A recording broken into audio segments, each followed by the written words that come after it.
히브리서 15번째 시간입니다. 오늘 말씀은 히브리서 12장 1절부터 13절 말씀입니다. 1절부터 3절 말씀을 합독하고 히브리서 12장 1절부터 13절 말씀을 보도록 하겠습니다. 그러면 히브리서 12장 1절부터 3절 말씀을 보겠습니다.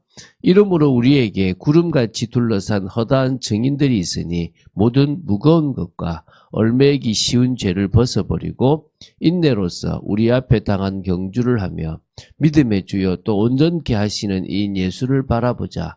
그는 그 앞에 있는 기쁨을 위하여 십자가를 참으사 부끄러움을 개의치 아니하시더니 하나님 보좌 우편에 앉으셨느니라. 우리가 피곤하여 낙심하지 않기 위하여 죄인들이 이같이 자기에게 거역한 일을 참으신 일을 생각하라.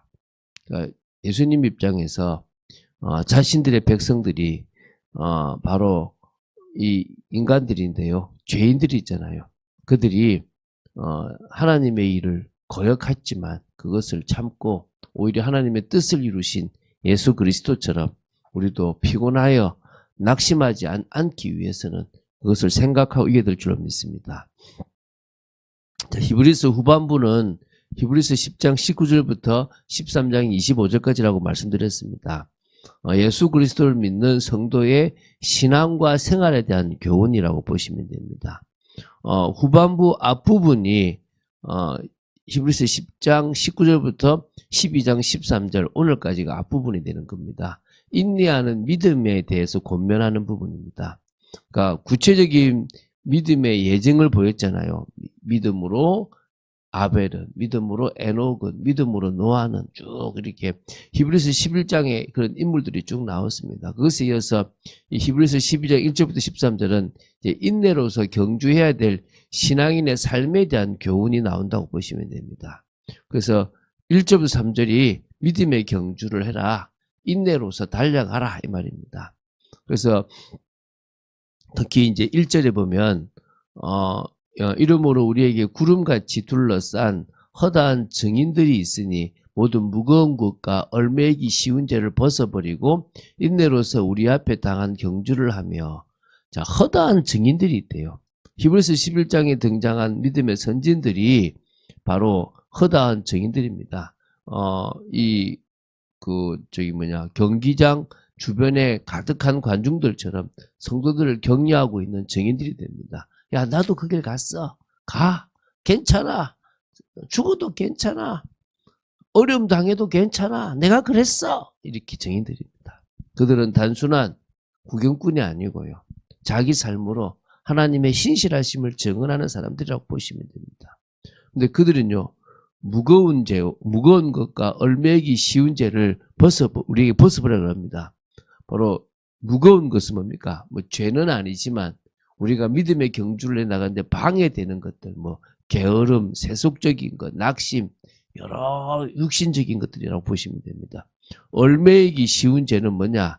계속 반복하며 붙잡아 넘어뜨리는 죄입니다. 이런 죄들을 철저히 제거해야만 믿음의 경주를 할 수 있다는 거죠. 그래서 인내로 경주를 하자라고 합니다. 그러니까 우리 성도의 삶은요, 단거리 질주가 아니고 인내로 이렇게 인내가 필요한 장거리 경주라고 보시면 됩니다. 목적을 향해서 지속적으로 나아가는 영적인 힘, 또 영적인 근성이 필요하다고 보시면 됩니다. 2절에는요, 믿음의 주여 또 온전케 하시는 이 예수를 바라봐라라는 부분입니다. 그래서 예수님은 믿음의 시작자이면서 완성자라고 보시면 됩니다. 예수님께서 먼저 모범을 보여주셨거든요. 십자가의 고통을 기쁨을 바라보며 이기신 거예요. 그러니까 꼭 마치 엄마가 해산할 고통에 너무 고통스럽지만 태어날 아이를 보면서 기뻐하듯이 예수님 역시 그렇게 하셨다는 거예요. 부끄러움을 개의치 않으셨고요. 그래서 그걸 다 이루시고 지금은 하나님 보좌 우편에 앉아 계십니다. 승리한 자가 가는 위치지 않습니까? 그래서 성도는 예수님을 바라보는 것으로 경주를 완주할 수 있습니다. 3절입니다. 그래서 피곤하여 낙심하지 않기 위해 예수를 깊이 생각하라 그럽니다. 우리가 당하는 고난과 싸움은 예수님께서 당하신 고난과는 비교할 수 없습니다. 그 고난을 묵상하면서 우리 지금 피곤하고 낙심할 일이 생긴다면 이기시면 되는 겁니다. 그래서 신앙생활은요, 지금 사실은 이 시대가 너무 신앙생활하기 쉽게 만들었어요. 사단의 공격으로 본다면 첫 번째는 막 강하게 윽박지르고 핍박하고 막 힘들게 하죠. 막 생명까지 뺏어가려고 하죠. 근데 그거 안 되면 그 다음에는 이제 회유하고 유혹합니다. 그러고 나서 이제 그것도 안 되면 이제 어느 정도 믿음의 생활하도록 놔두고 나서 넘어뜨리는 겁니다. 지금 이 상황이 믿음 생활하면서 넘어뜨리는 겁니다. 너무 쉽게 믿음 생활하게 되니까 이제 진짜 믿음이 사라져 버렸어요. 이거 심각한 거죠. 우리가 깨어있지 않으면 안 됩니다. 자, 그래서 우리 이제 4절부터 11절 보면요. 징계를 통해서 하나님의 사랑과 아버지 되심을 드러내 주신다는 겁니다. 사실 징계가 필요하다는 게 4절부터 6절이에요. 읽어볼게요.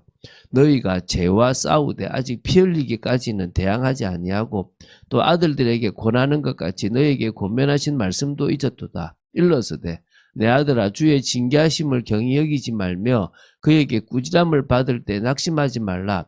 주께서 그 사랑하시는 자를 징계하시고 그가 받아들이시는 아들마다 채찍질하심이라 하였으니, 그러니까 피 흘리기까지 싸우지 않았다는 말은요, 지금 너희들은 지금 밖에는 있었지만 순교적 핍박은 사실은 없지 않냐.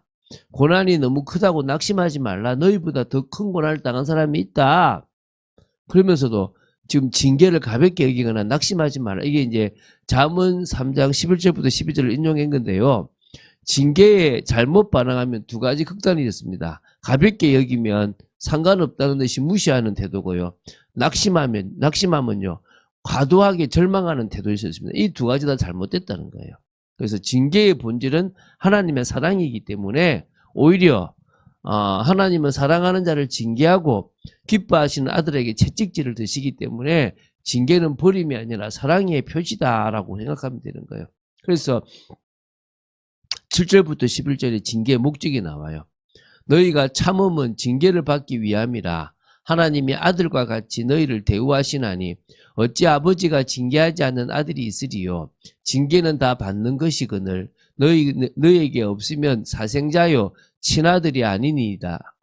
또 우리 육신의 아버지가 우리를 징계하여도 공경하였거든 하물며 모든 영의 아버지께 더욱 복종하며 살려 하지 않겠느냐.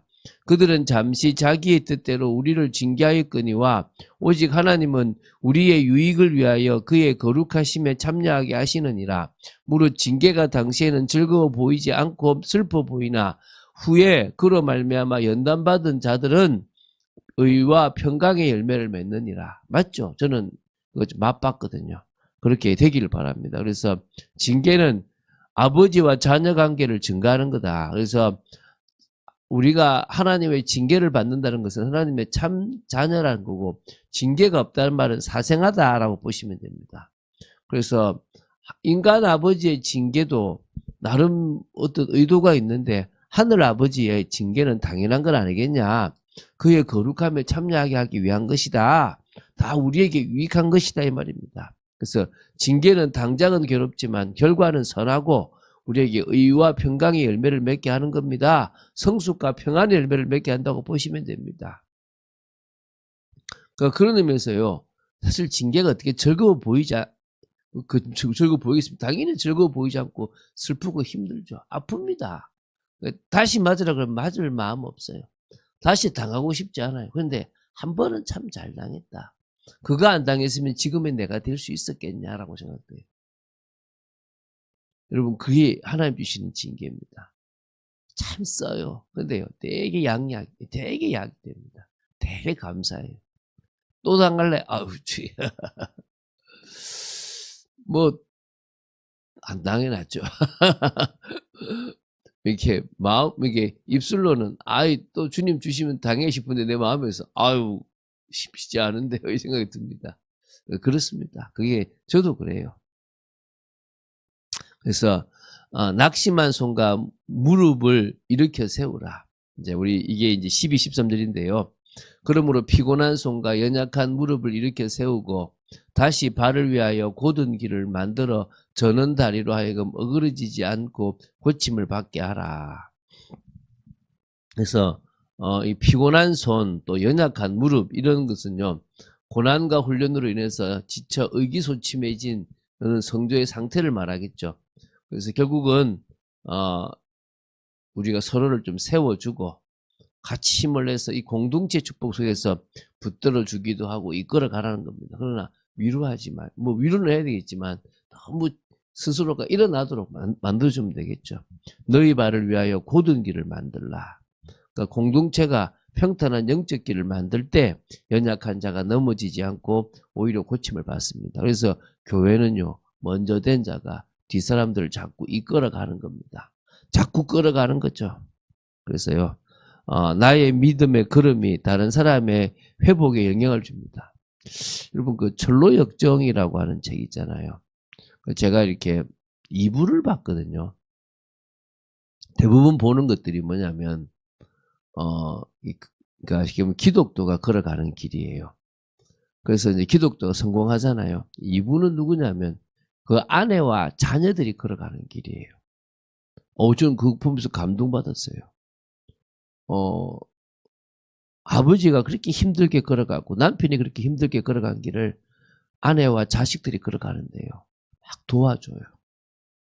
그리고요, 한번 탁 닦아놓은 길을요, 너무 편안하게 가요. 여러분, 그게요, 사실은 하나님이 하시는 거고요. 믿음에 먼저 된 선배가 다음 사람을 위해서 하는 거라고 보시면 돼요. 교회에서도 그렇거든요. 그래서 조금 힘들더라도요, 왜 나만 이런 게 아니라 내가 영광스럽구나 이 생각하시면 돼요. 자, 우리 이제 12장 1절부터 13절을 좀 요약하면요, 성도의 삶은 믿음의 경주다. 그렇죠? 그래서 방해되는 것, 또 죄를 제거하고요, 인내로 달려가자 이겁니다. 두 번째, 경주의 중심은 예수님을 바라보는 것이다. 막 뭔가를 목표를 이루는 게 아니라 계속 주님을 바라보고 주님이 원하시는 삶으로 바뀌고 주님이 원하시는 목표를 이루어가는 거예요. 그리고 그러는 과정 속에서 징계가 있는데 그 징계는 하나님의 사랑과 자녀됨을 증가한다. 고난은 버림이 아니고 자녀됨의 표시입니다. 또 징계는요, 거룩함과 의와 평강의 열매를 맺기 위해서 반드시 필요합니다. 그래서 혹시 징계 속에 있는 연약한 형제가 있으면 계속 돕고 세워서 공동체 축복을 누려라. 그랬어요. 쭉 지나면요, 하나님이 하셨네, 하나님이 지키셨네, 또 하나님이 하실 것이네, 이런 고백들 하게 될 거라고 믿습니다. 그런 축복을 누리는 여러분 되시길 주 예수 그리스도 축원드립니다. 주는 그리스도시요 살아계신 하나님의 아들이심을 고백합니다. 오늘도 말씀 속에 들어 지켜주심을 감사하고 저희들을 붙잡아 주심에 감사합니다. 성령으로 충만케 하시고 믿음을 고백하는 저희들 되게 하시고 믿음의 경주를 해나가며 징계를 오히려 제대로 볼 수 있는 눈이 열리도록 지켜주시옵소서. 주 예수 그리스도 이름으로 기도드립니다. 아멘.